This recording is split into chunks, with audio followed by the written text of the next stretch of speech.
Hey everyone, if you want to create mind maps in Miro in 2026, you're in the right place. In this guide, I'll show you step by step how to build and customize mind maps for brainstorming and planning. First, a mind map is a visual diagram that helps organize ideas and show connections between different topics. Start by logging into your Miro account and opening your dashboard.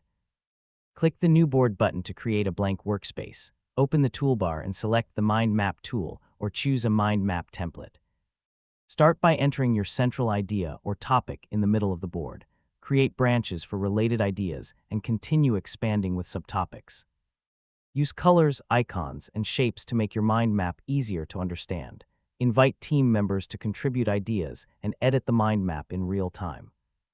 Miro automatically saves your work, and you can present your mind map whenever needed. For better organization, use different colors for each category and keep your branches simple.